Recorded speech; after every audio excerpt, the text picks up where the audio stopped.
আসসালামু আলাইকুম। সুপ্রিয় শিক্ষার্থীবৃন্দ, কেমন আছো সকলে? আশা করি ভালো আছো, আমিও ভালো আছি। আজকে তোমাদের সামনে আমি হাজির হয়েছি তোমাদের দশম শ্রেণীর জীববিজ্ঞান বিষয় নিয়ে আলোচনা করার জন্য।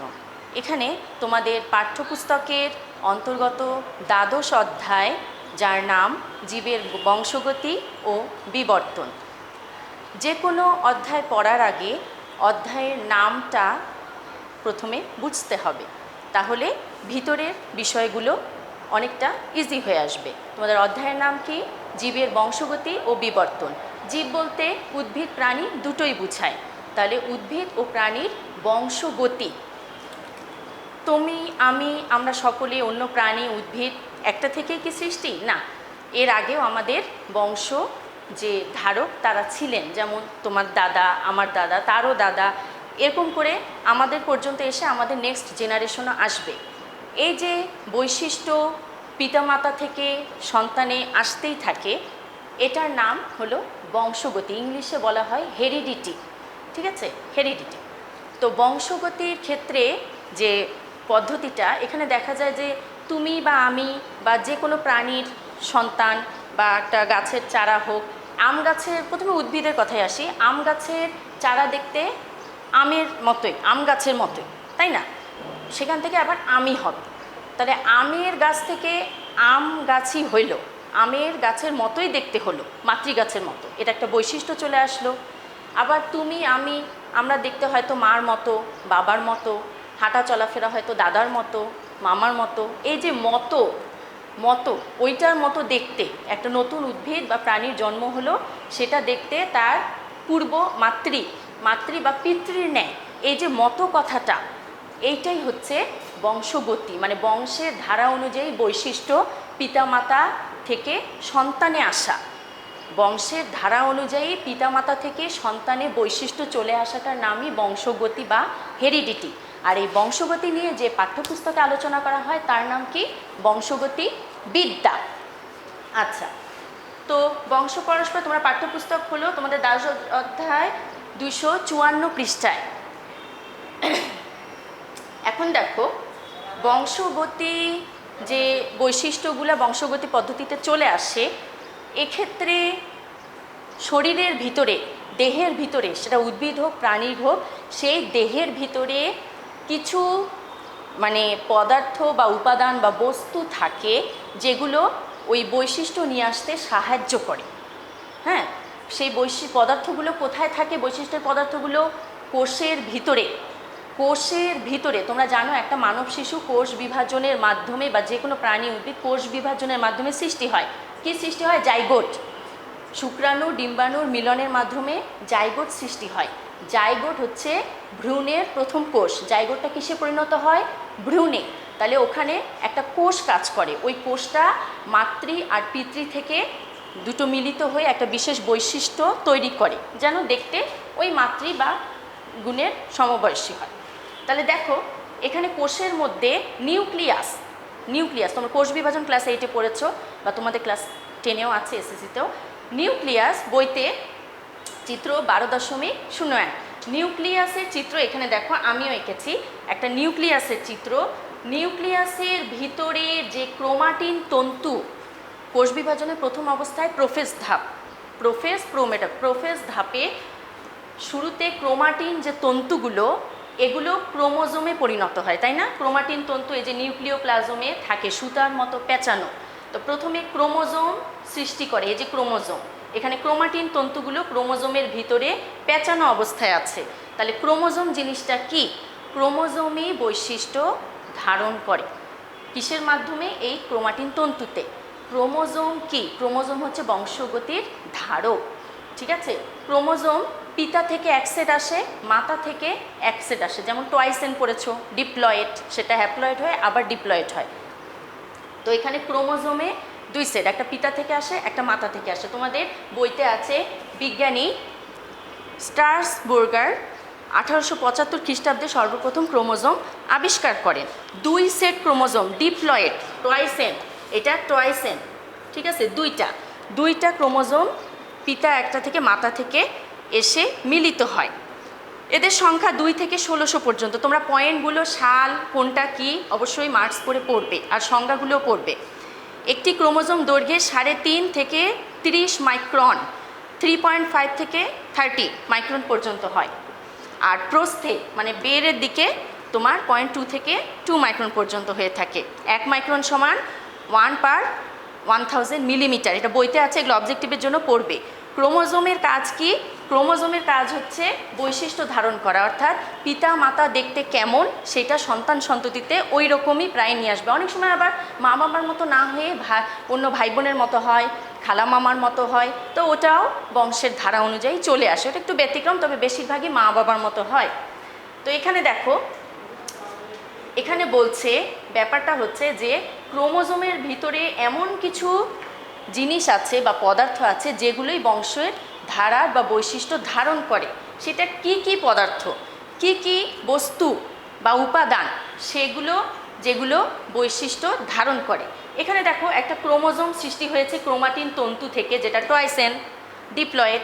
ক্রোমাটিন তন্তুগুলো ক্রোমোজোমের ভিতরে এরকম পেঁচানো অবস্থায় এসে এভাবে একটাকে ধরেছে, দেখো হিস্টোন, দুইটাকে হিস্টোন, দুইটা মিলে একটা হিস্টোন বলছে।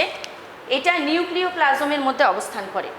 তারপর এই হিস্টোন মানে এই ক্রোমাটিন তন্তুর মধ্যেই ডিএনএ থাকে। মোট কথা হচ্ছে ক্রোমোজোমের ভিতরে ক্রোমাটিন তন্তু, তার মধ্যে ডিএনএ থাকে। ডিএনএ মানে পূর্ণরূপ হচ্ছে, এখানে আমি দিয়েছি দেখো আজকের আলোচনার বিষয়বস্তু ক্রোমোজোম বলেছি, এবার দেখো ডিএনএ ডিঅক্সিরাইবো নিউক্লিক অ্যাসিড।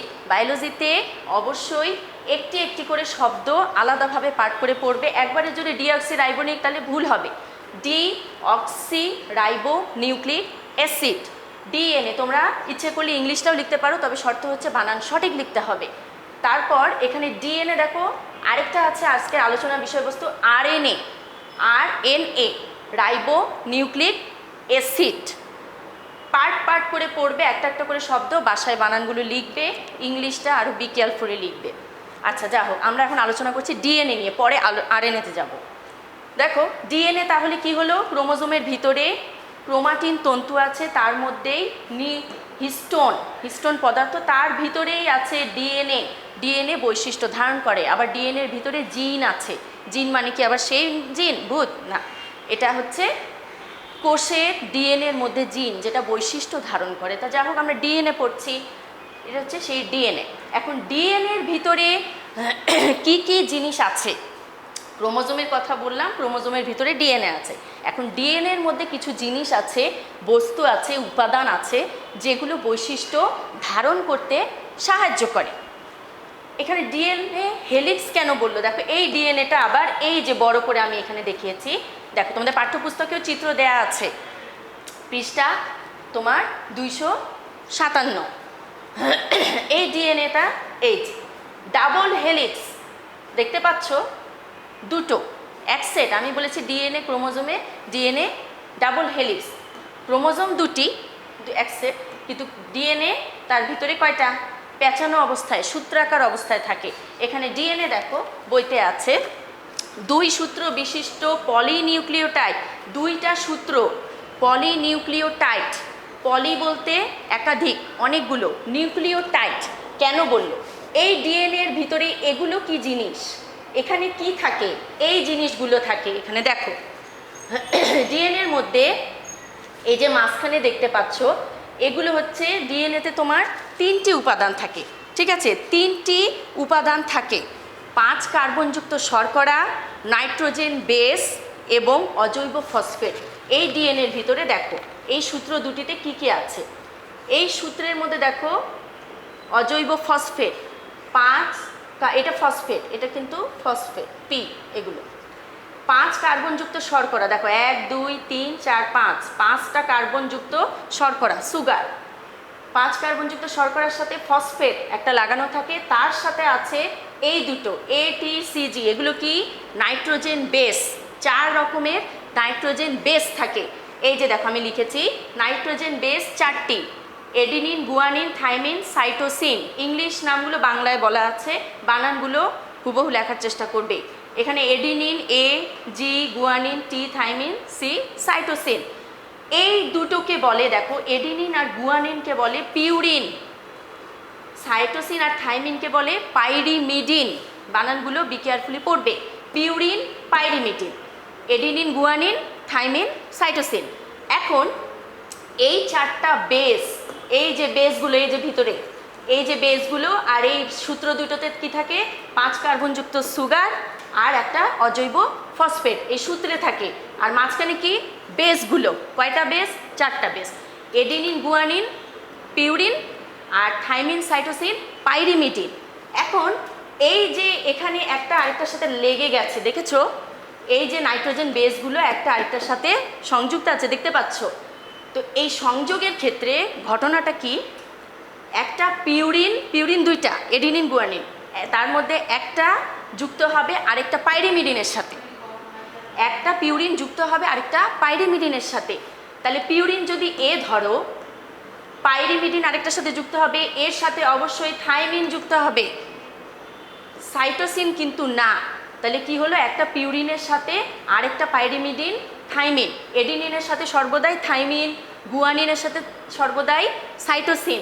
এক্ষেত্রে আবার উল্টেও যেতে পারে, থাইমিনটা এপাশে আসতে পারে, এডিনিনটা এপাশে আসতে পারে। আচ্ছা গেল।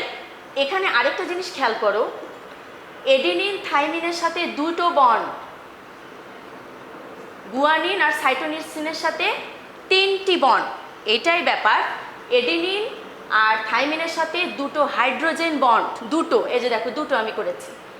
গুয়ানিন আর সাইটোসিনের সাথে 1 2 3, 3টা। আবার যদিও বা থাইমিন সামনে আসে, তারপরে এখানে কয়টা বন্ড, দুটো হাইড্রোজেন বন্ড। আবার সাইটোসিন, গুয়ানিন হলে এখানে 3টা হাইড্রোজেন বন্ড। তাহলে কি দাঁড়ালো, ডিএনএ সূত্রে 5 কার্বনযুক্ত সুগার, তার সাথে ফসফেট, আর মাঝখানে নাইট্রোজেন বেসগুলো একটি নিয়মের মধ্যে, পিউরিমিডিনের সাথে পাইরিমিডিন দুটো বন্ড, এবং পিউরিনের আরেকটার সাথে জি আর সি, যেটা গুয়ানিন আর সাইটোসিন, এটা 3 বন্ড, হাইড্রোজেন বন্ড দ্বারা সংযুক্ত থাকে। তারপরেও এসবের মাপ আছে। এখানে দেখো নিউক্লিওটাইড বলেছে, একটা পলিনিউক্লিওটাইড। এখানে অজৈব ফসফেট, 5 কার্বনযুক্ত সুগার, নাইট্রোজেন বেস, এই সবগুলো মিলে একটা নিউক্লিওটাইড। এইটা এক সাইডে যদি ধরো এটা নিউক্লিওসাইট, আর দুই পাশে একসাথে মিলিত হলে এটা নিউক্লিওটাইড, একটা পলিনিউক্লিওটাইড, একাধিক বন্ধন এখানে আছে, ওই জন্য পলিনিউক্লিওটাইড। এটার মাপ দেওয়া আছে, দেখো দুটো নিউক্লিওটাইডের দূরত্ব দেখো 3.4 অ্যাংস্ট্রম। এখানে 1 অ্যাংস্ট্রম 10⁻⁻10 মিটার। এটা অবশ্যই অবজেক্টিভের জন্য পড়বে। তাহলে এখানে ডিএনএ হচ্ছে একটা বংশবিস্তারের উপায়, ক্রোমোজোমের এটা উপাদান, যেখানে জীবের বৈশিষ্ট্য নির্ধারিত হয়। এখন দেখো, ডিএনএর পরে আমরা আসছি আমাদের 3 নম্বর আলোচ্য বিষয়, RNA, ribonucleic acid. Ribonucleic acid ডিএনএর মতোই, অনেকটা ডিএনএর মতো, তবে এখানে উদ্ভিদ ও প্রাণী উভয়ই এখানে ডিএনএ থাকে। উদ্ভিদ ও প্রাণী দেহের কোষে ডিএনএ থাকে, আর আরএনএ থাকে শুধুমাত্র ভাইরাসে, টিএমভি, টোবাকো ভাইরাসের দেহে দ্বিসূত্র ডিএনএ থাকে না।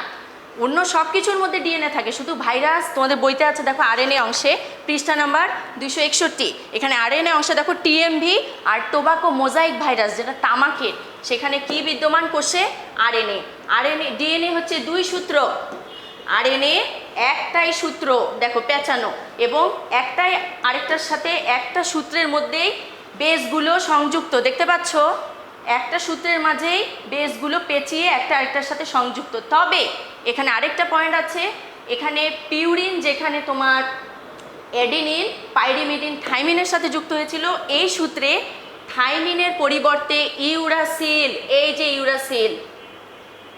ইউরাসিল দেখতে পাচ্ছ, এডিনিনের সাথে ইউরাসিল যুক্ত। ইউরাসিল আরএনএতে কি বিদ্যমান, ইউরাসিল, যেটা এডিনিন পিউরিনের সাথে ইউরাসিল যুক্ত হয়। আর এমনি সাইটোসিন, গুয়ানিন ঠিক আছে, শুধু থাইমিনের পরিবর্তে, টি এর পরিবর্তে ইউরাসিল, এটা মনে রাখবে আরএনএতে। আর পার্থক্য কি, এটা শুধুমাত্র ভাইরাসে থাকে। তো সুপ্রিয় শিক্ষার্থীবৃন্দ, আজকে তোমাদের আলোচনার বিষয় এই 3টাই, ক্রোমোজোম কি, ডিএনএ কি, আরএনএ কি, পূর্ণরূপ এবং ডিএনএ পূর্ণ গঠন, বর্ণনা, এবং আরএনএর গঠন। আরএনএর গঠন বইতে সামান্যই আছে, শুধু ভাইরাসে ঘটে, আর এই বেসটা চেঞ্জ, এটাই বলা আছে। তাহলে আজকের বাড়ির কাজটা লিখে নাও।